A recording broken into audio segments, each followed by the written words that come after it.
Ang susunod na programa ay rated PG. Patnubay at gabay ng magulang ay kailangan sa mga batang manonood. Sagot kita, mga masama lagot ka na. Ang babangga magigiba, aakso na agad sila.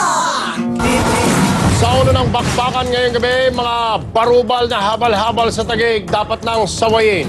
Pero ang mga dapat sumita, umuurong ang loob. Haway kung di nyo kaya, ambush ang gagawa. Muna, kukunti pa lang sila dyan. Kaya ngayon, sobrang na ang dami. Matatapang na sila. OFW na minagtrato ng kanyang among Arabo sa Kuwait, gusto nang umuwi sa Pilipinas. Akin natin ang kaso niyan live. Tulungan mo naman ako. Pauwiin niyo naman po ang anak ko. Maawa po kayo sa kanya. Sinakal siya, tapos sinumpong yung ulo niya. Maawa kayo parang wala hindi kayo magulang. Mga anak ng peke sa rekto, pati papel na nagsasabing hindi peke, mga papeles mo, pinipeke. Wala kayong kadala-dala, pues hindi rin kami mapapagod sa pagtitimbog sa inyo. Opo, kagad yan. Saglit na yan. Ako bahala. Saan malalim pinapagawan? Mag-itay ka Dito lang. Dito lang. Siglit lang. Patago.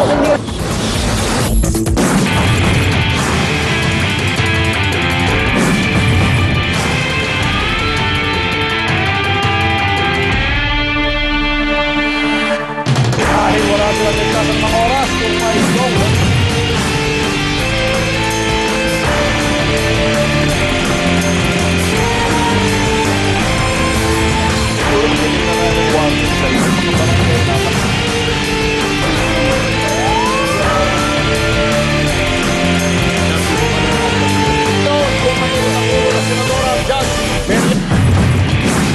Magandang hapon mga kapatid. Habang ipinaglalaban ng magulang ang sanggol na namatay ng walang kalaban-laban sa PGH matapos butasan ng leg nito dahil sa diarrhea lang, patuloy naman ang laban naming mag-uutol kontra sa masasamang loob.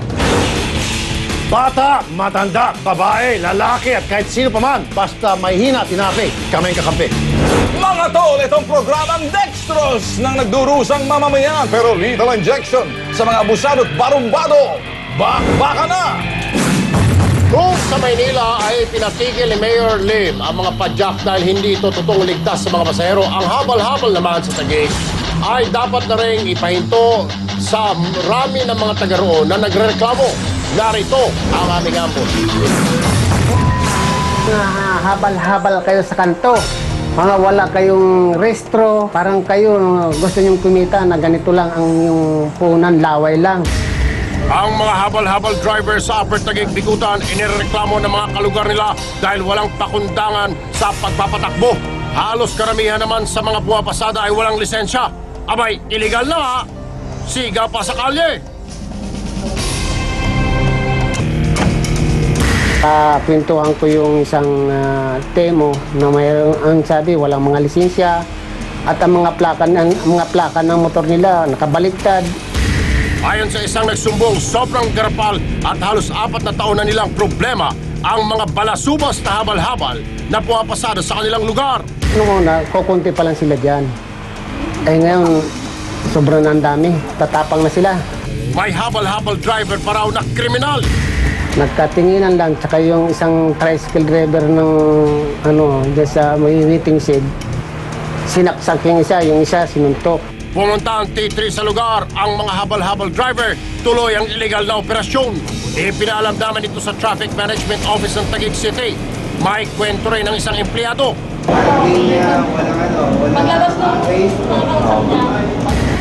Mabuti pa siya, malakas ang loob. Ang hepe nila ayaw ng interview. Kung hindi kayo sangkot sa protection racket na ito, ayusin niyo ang problema ng mga taga-riyan. Para patutuhanan ang kanilang reklamo laban sa mga illegal na habal-habal na yan, nagsadya po sa aming studio ang tatlong hari. Ay, tatlong hari. Si Melchor Gaspar, Baltasar. Actually, taller with Tobel. Ayun. T3. T3 sila. Ayun. Tatlo. Oh. Biro lang. Hindi, si Melchor Gaspar at Baltasar. Yan. Sila ho yung mga driver na legal na pumapasada doon po sa Taguig. Ayun. Ay, magandang hapon ho sa inyo, sir. Ito yung naka-blue. Ano ho ba? Ano? Hanap buhay din naman ho naman yung habal-habal. Hindi naman ho masama yata yun. Pero bakit ho inireklamo na ninyo? Yun. Kasi sa sobra ho ng dami nila, nakakatakot to pagka nagkaroon kami ng kwentuhan. Nagkatinginan lang ho. Yung isang tricycle ho na nakasagutan. Ginuso po at sinaksak. Hoy, kaya pala sila nakataklob sa may reason kung bakit ginagawa nila ito. Wala ho ba mga kanito? Kayo, tricycle, di ba meron kayong mga kailangang kumuha din permit sa Tricycle Regulatory Board o sa mga TODA? Meron ho. O TRU. Pero Meron ito mga ito, wala talaga. Wala ho. Pati plaka nito, green. Green. Mga tubong Mindanao to. Ang mga ibang plaka pa ho noon, yung mga puro registration ho. Pero ito, mga tubong Mindanao. Hindi ho namin alam. Pero Dito? marami rin ho. Okay. Wala akong ginagawa yung mga pulis natin. Minsan ho. Traffic enforcer. Ang ginawa natin, Tol Rape, kung hindi ba naman ito buang itong mga TMO, Traffic Management Office, ini-refer tayo sa City Hall kay Mayor Cayetano. Si Mayor Cayetano medyo nagdaramdam sa atin dahil doon sa pag-withdraw ng balota ng COMELEC at medyo nakakanti natin. So, ayaw kayong kausapin ni Mayor Lani Cayetano.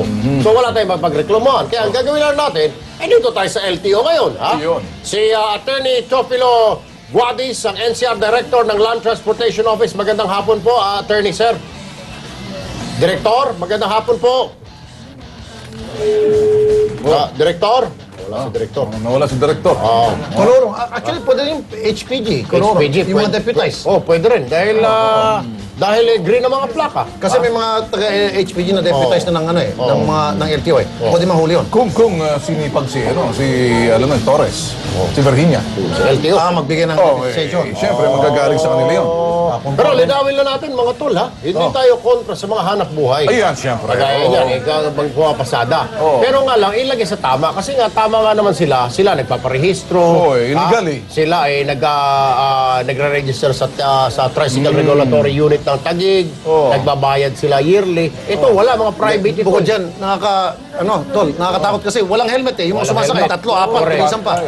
At walang insurance. Nasa linya na po ng aming telepono si NCR LTO Director Guadis. Magandang hapon po, Director Guadis. Magandang hapon po, sir. Narinig ko po yung sinasabi ninyo tungkol po dun sa mga walang helmet na mga nagbabiyahe po, sir. At saka yung habal-habal, sir, yung mga habal-habal po dyan sa may Taguig, sir. Ito ay nirereklamo na ng mga driver, ng mga tricycle driver doon. Green plate po ito, hindi po talaga yellow plate, matatapang pa, nananaksak pa raw po. Pwede ho bang i-operate ito, sir, para matigil at mawala na ito doon? Opo, bukas po na nga umaga, pwede hong malaman yung exact location para bukas po ay mapuntahan namin kagad. Early in the morning ho, yan ang uunahin namin. Baka makakuan. Ano? Yung lugar. Baka mabulabog na at off-air na lang po sabihin namin. Kasi baka nakikinig sila, nanonood na rin na, sabihin na natin. Sabihin natin, sige, saan lugar? Saan? Opo, offline na lang po pati sa... Hindi, okay na po kasi I'm sure nanonood siguro rin sa kanila. Magpapadala po ako ng 3 mobile kagad. Sa mga pilahan ng tricycle, pinapanood Alam nila. mo, General Santos, yung papuntang Lower Bicutan, dadano ng kampo ho yun. General Santos, Lower Bicutan Avenue. Ayan, sa may Taguig. sa kampo. Sa kampo. Malapit daw po sa kampo, Director Guadis, sir. Opo, General Santos po sa may Taguig. Opo, Lower Bicutan, sir. Malapit sa kampo ho. Opo. Ayan. Sige po, 3 mobile lang ipapadala namin bukas ng alas 5:30 ng At umaga saka po po. pwede ba, sir, papostehan nyo muna, sir, ng mga 3 araw? Kasi I'm sure, pinapanood na tayo ng mga kumag na ito, hindi mo napapasada. Pero babalik mo na sa Martes o Miyerkules. Mga tol, alam mo, ito ay mga tubong Mindanao itong nakakabangga ninyo. Akala, mga taga sa Mindanao pa na, extension yung Taguig ng Mindanao. Ewan ko kung saan lugar, Hulo, Cotabato, kung saan man yan. Ganon ang inaasta ng mga yan. Anyway, sige po, Director Guadis, aantayin po namin yung inyong aksyon at Opo. hingga sa problema ito. Ang gagawin na lang po namin, sir, is random check-up na lang po para wala hong unannounced po yung mga visits namin. Ayun, alright. Okay. Thank you po, Attorney Teofilo Guadis, sir, ng LTO NCR. Maraming salamat po. Sige, boss. At text nyo na lang ho kami kung nag-operate ka bukas or sa may mga instant spot check. Marami ho. Puro mga lalaki kayo, may babae siya. Wala. Ito pinakasiga, kita mo. Tingin sa camera, bossing. Tingin sa camera. Kaway ka. Si Haring Baltasar, ayan. Si Gaspar at Melchor. Merry Christmas in advance. Katatapos lang. Sa pagbabalik ng T3 Domestic Helper sa Kuwait na isang buwan pa lang naroroon, sumisigaw ng tulong para makauwi. Narinig namin ang kanyang daing, action natin live. Tulungan mo naman ako. Pauwiin niyo naman po ang anak ko. Maawa po kayo sa kanya. Sinakal siya, tapos sinumpong yung ulo niya. Maawa kayo pag mula hindi kayo magulang. Ang umatigabong habulan para makalabos sa mga kotendi at na taga-peke ng papeles sa rekto. Sige, takbo kayo! Opo, agad yan. Saglit lang yan. Ano ba na? Saan ka namin pinapagawan? Maghintay ka Dito lang. Dito lang. Secret lang. Patago. Erwin Kerapi at kay Ben Tulfo. Don't go away, magbabalik ang T3 dito sa TV5.